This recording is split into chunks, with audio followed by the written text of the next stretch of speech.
A continuación, les presento a la maestra María Isabel Edith Castro Mora. Estudió la licenciatura en Pedagogía en la UPAEP, la maestría en Comunicación y Tecnologías Educativas en el CECTE.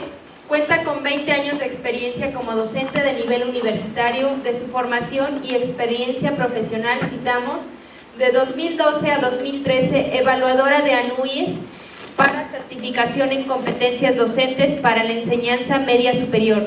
De 2011 a la fecha, docente en línea de la Universidad Nacional Abierta y a Distancia de México, antes Sistema ESAD. De marzo de 2009 a junio de 2013, tutora de educación a distancia de la especialidad en competencias docentes de la UPN CONSAD. De 2001 a la fecha, catedrática por concurso de oposición en la Universidad Pedagógica Nacional, Unidad 304, participando en las licenciaturas de Educación para el Medio Indígena, licenciatura en Educación y licenciatura en Intervención Educativa. Del 2000 a la fecha, impartió de manera particular terapias reeducativas para niños con problemas de aprendizaje sin discapacidad intelectual y la física.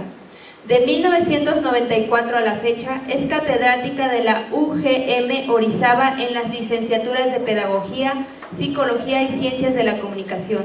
Materias impartidas, teorías educativas, seminario de ética, didáctica y práctica docente y dinámica de grupos.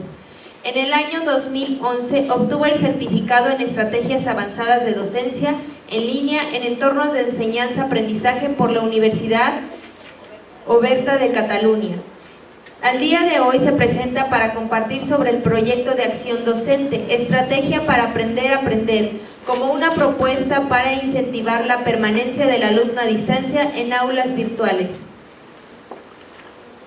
Le damos un fuerte aplauso a la maestra María Isabel Edith, por favor.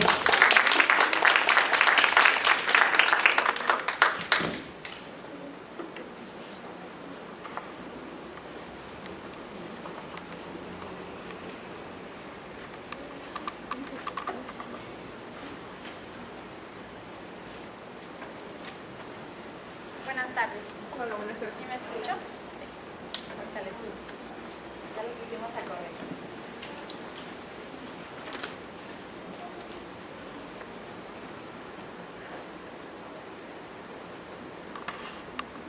Buenas tardes otra vez.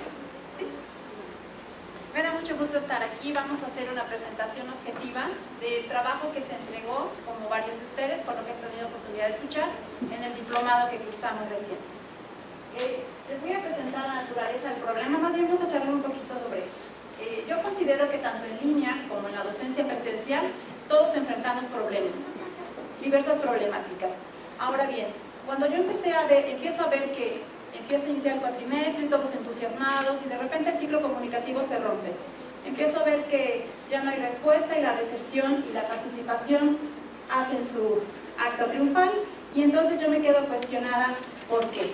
Empiezo a desplegar una serie de estrategias que hasta el momento de echar a andar este proyecto yo podría considerarlas como aisladas. Y entonces me cuestiono cuál es la situación, la que estamos viviendo en nuestras aulas, que nuestros alumnos están desertando. En concreto, en la materia que a mí me ha tocado llevar, que es contexto socioeconómico y desarrollo humano, que son materias de tronco común. Pudiera yo prestarme a la explicación fácil de que al ser de tronco común, pues el alumno las obvia y se dedica a materias de especialidad. Pero eso sería una de las variables a considerar. Me pongo a analizar el asunto en cuestión y entonces llego a formularme un problema, que es un ciclo comunicativo roto, una subida de actividades que no denotan un esfuerzo por aprender, sino por cumplir con un calendario.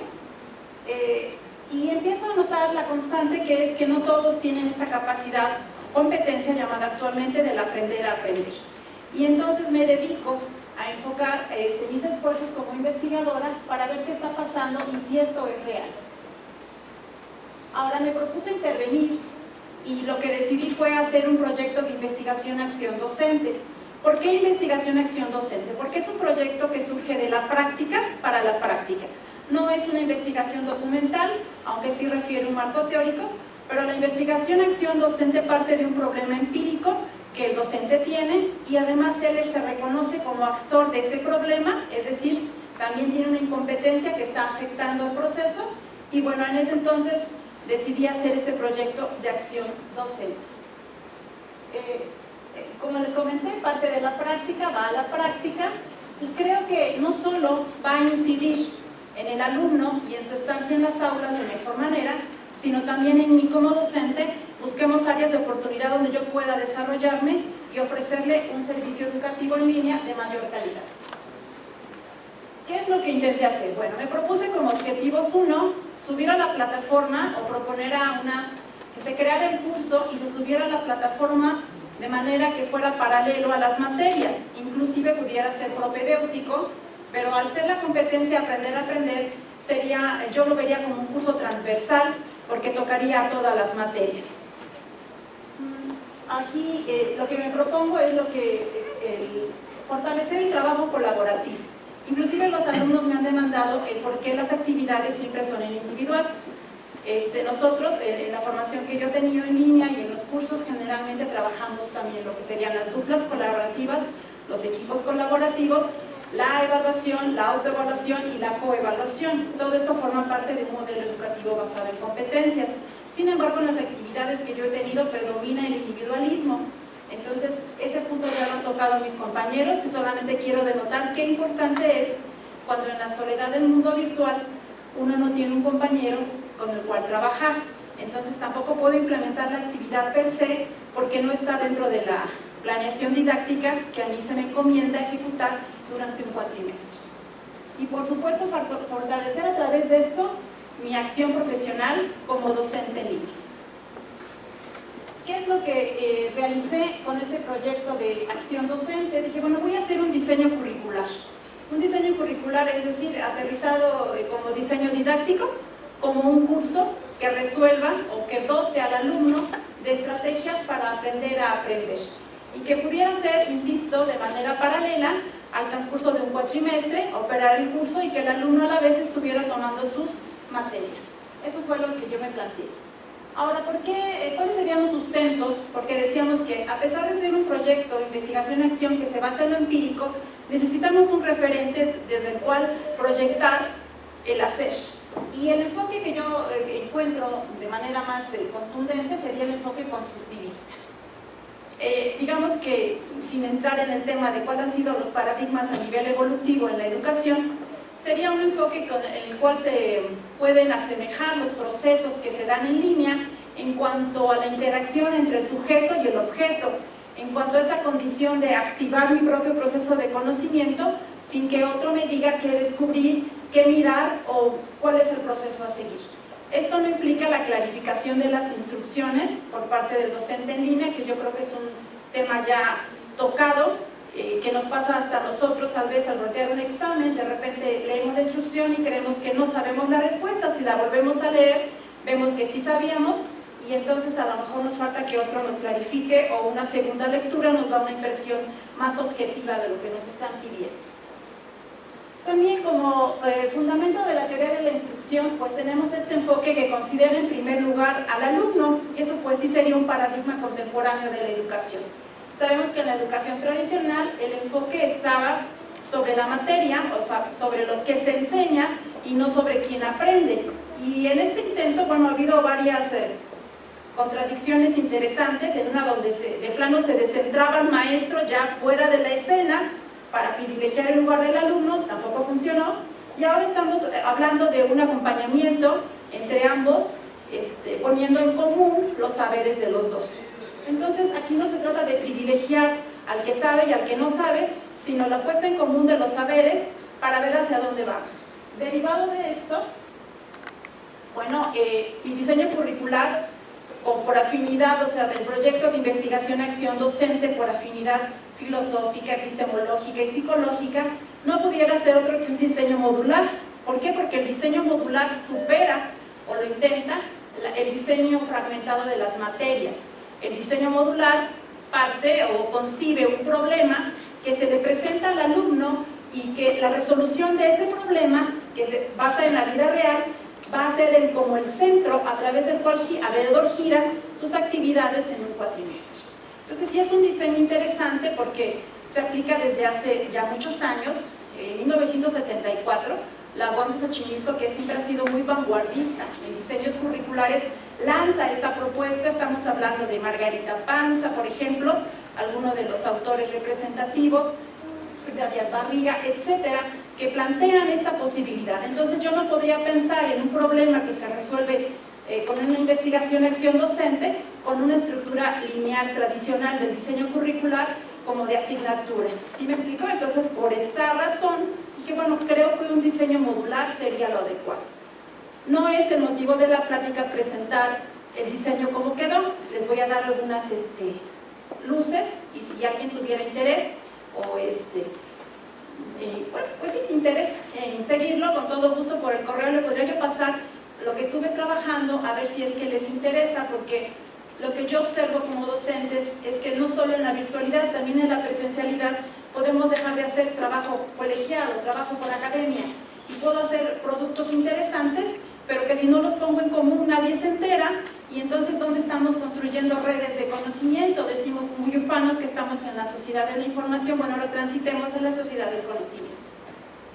Se bosqueja este diseño curricular, más o menos la diapositiva dice algo así como que este diseño intenta superar las contradicciones anteriores que existían entre los paradigmas curriculares. O sea, el famoso pleito entre diseñar por objetivos es muy conductual.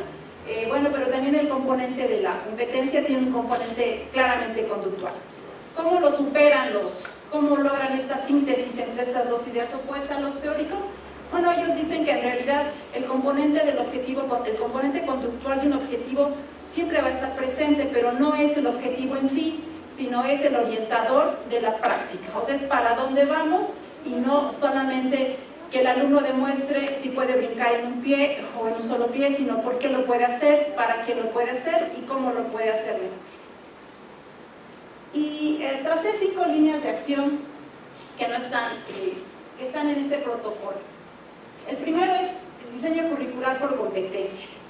Aquí, bueno, como todos ustedes sabrán y escucharon, bueno, yo soy pedagoga de formación, entonces para nosotros pues hacer planes, programas, es nuestro día a día, de eso nutrimos nuestra práctica, que también es docente. Entonces, en el diseño curricular por competencias se hace desde el perfil de egreso y se empiezan a bosquejar los contenidos. ¿Cuáles serían los contenidos que yo propongo? Si la competencia del aprender a aprender tiene 3 dimensiones, que sería la cognitiva, la afectiva y la social, y si el diseño es modular, entonces integrar esas 3 dimensiones por módulo para irlas desarrollando paulatinamente en el alumno. De lo contrario, si yo digo módulo 1, componente cognitivo, ¿qué entendemos por componente cognitivo? Vendría siendo las estrategias de lectura, los procesos de atención, lo que antiguamente nos vendían en la prepa como ten este libro de hábitos de estudio y repásalo bien para que veas que tú puedes eficientar tu proceso de aprender. Todos estos procesos cognitivos se van a dar, pero en esta seriación del módulo yo los vería de manera integral. ¿Cuál es el otro componente? El componente afectivo, que tiene que ver con el proceso eminentemente motivacional. Ya lo hemos dicho que la motivación, algunos llegan a afirmar que o es intrínseca o no lo es, ¿no? Estamos hablando de si no fuera motivación, que podría ser un estímulo o el incitador de la conducta u otro similar, pero si no nace del individuo, difícilmente hablaríamos de motivación. Bueno, ese sería el componente afectivo de la competencia aprender a aprender. ¿Cuál creen que sería un componente afectivo de esta competencia? Sabemos que la competencia tiene así como variables e indicadores.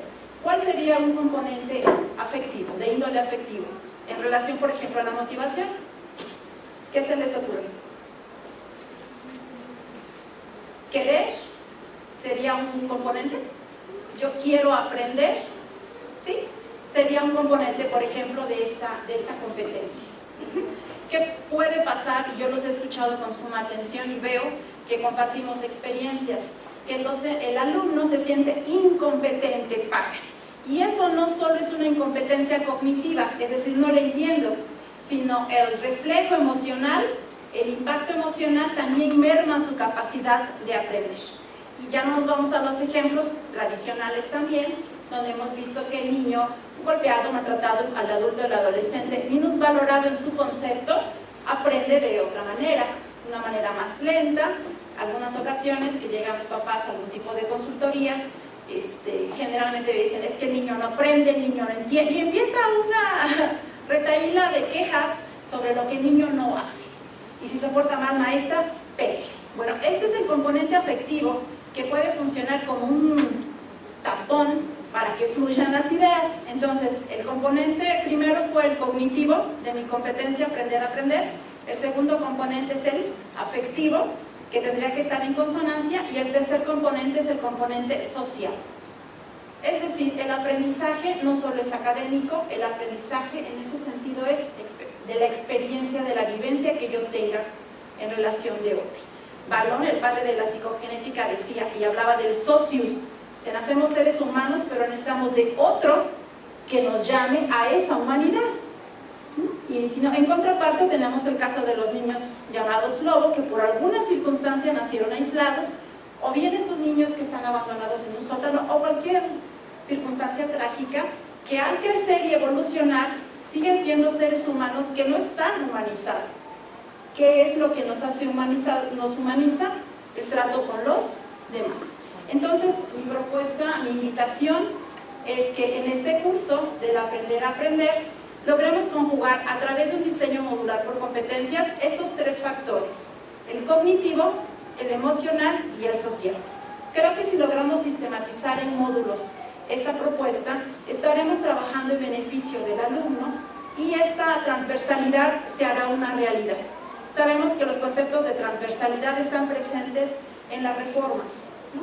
La primaria te habla y las maestras entran en conflictos graves cuando les dicen haz planeaciones transversales, es decir, que toquen a todas las materias, ya que no haya fragmentación, que no haya conocimientos aislados.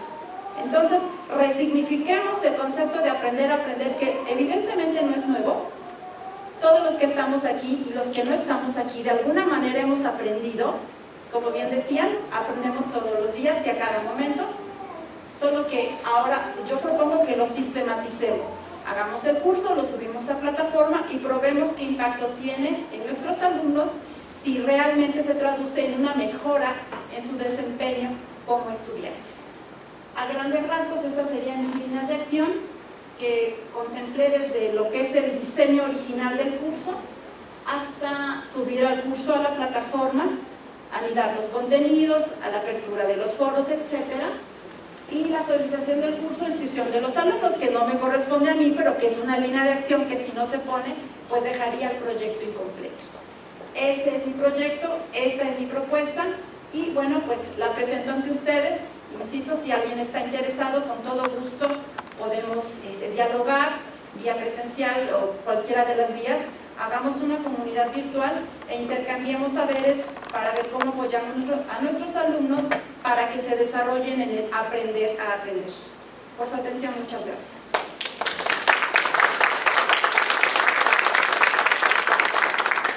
¿Alguien tiene alguna pregunta para la maestra Isabel? Todo quedó muy claro. Más claro ni el agua. ¿Su contacto?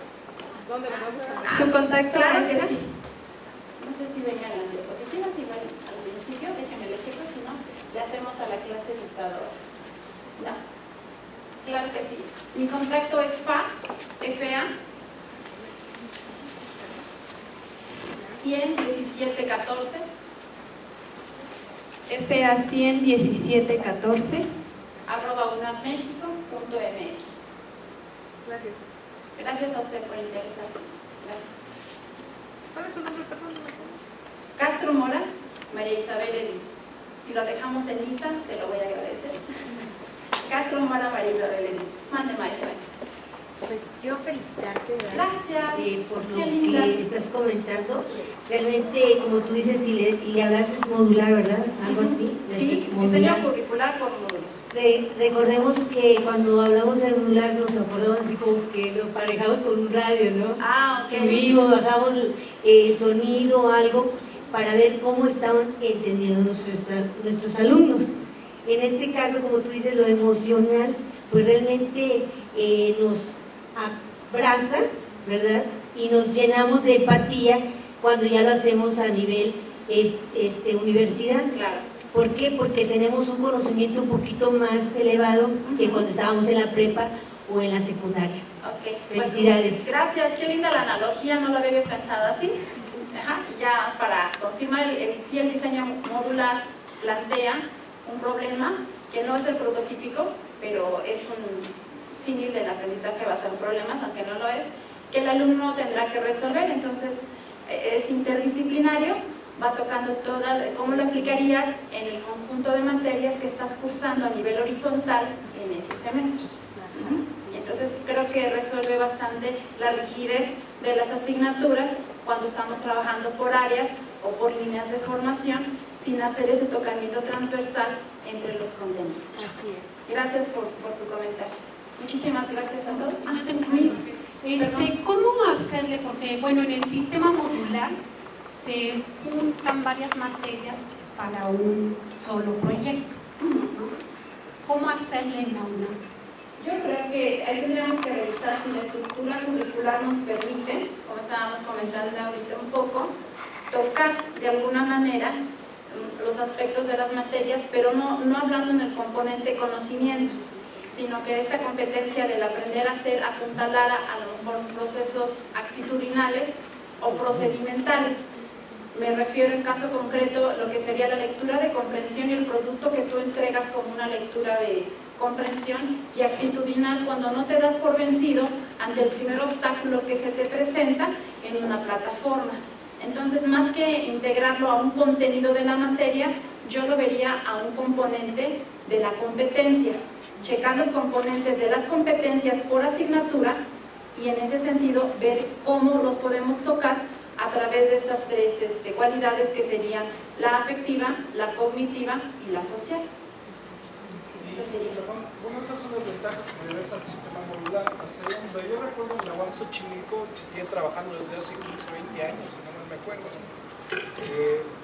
Sin embargo, bueno, yo recuerdo que los alumnos se quejaban mucho porque tenías que cumplir tus módulos que eran de 3 o 4 materias. Y muchas veces se desfasaban porque ya se detenían en uno y no podían seguir avanzando. En ese sentido, ¿qué tan bueno, yo no dudo de la viabilidad de este tipo de estrategias metodológicas, pero ¿cuáles son las ventajas que le ves a un sistema modular para utilizarlo, por ejemplo, aquí en el sistema de distancia? Yo le veo ventaja en general a cualquier sistema, a cualquier diseño curricular que realmente responda a las demandas de su contexto social.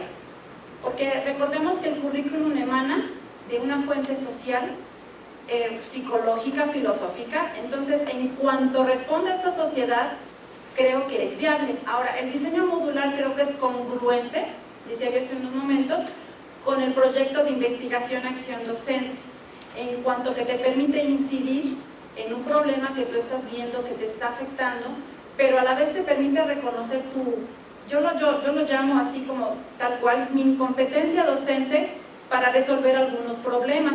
Entonces, al mismo tiempo que me coloca a mí de cara con un problema, me coloca y me impele a ser yo actor en la resolución de ese problema, pero también a considerar que hay otro que requiere resolver ese problema. Entonces, el diseño modular me parece que es flexible, y si yo hiciera un diseño lineal hasta mixto, es decir, por asignatura, me parece que no resolvería, sería otra materia más por cursar, y yo lo estoy viendo más como un evento de acompañamiento a lo largo de la carrera. Yo lo estoy mirando de esa manera, y creo que ahí, para mi forma de ver, estaría la principal cualidad. No estoy proponiendo una materia, estoy proponiendo un curso para aprender a aprender. ¿Quién no me dice que a lo mejor si se implementara alguien de séptimo todavía podría tomarlo y eficientar sus habilidades en este perfil ya de egreso, en este momento de egreso en el que se encuentra? Que si fuera una asignatura en un diseño curricular lineal o rígido, que le llamamos, ya no podría porque está aquí y a lo mejor aquí lo vi al inicio o en un propedéutico. Esa, para mí, esa flexibilidad y ese tocamiento que hablábamos serían mis dos ventajas, y por eso me incliné por el diseño modular. Muchas gracias, maestra. Le damos un fuerte aplauso, por favor.